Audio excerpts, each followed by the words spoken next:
Баршаңызға қайырлы күн, қыздар. Бүгін сіздермен қияр жабу рецептісімен бөлісетін боламын. Ол үшін бізге осындай қиярлар қажет болады. Қыздар 2-3 сағаттай салқын суда тұру қажет міндетті түрде. Одан кейін жуып тазалап, екі шетін алып тастаймыз осылай. Банкаларымыз жуып тазалап аламыз міндетті түрде. Одан кейін біз қақпақтарымызды стерилизациялауға жібереміз 15-20 минут. Банкаларымызды 5 минуттай стерилизациялап аламыз, қыздар, міндетті түрде. Ал қыздар, біз іске кірісеміз. Бұл жерде 2-3 дана чеснок қажет болады, және зонтик тәріздес укроп, хрен.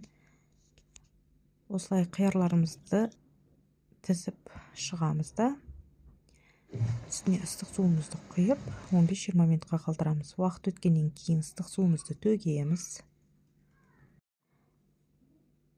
Ал жабуға кірісеміз. Қыздар, толық рецепт төменде болады.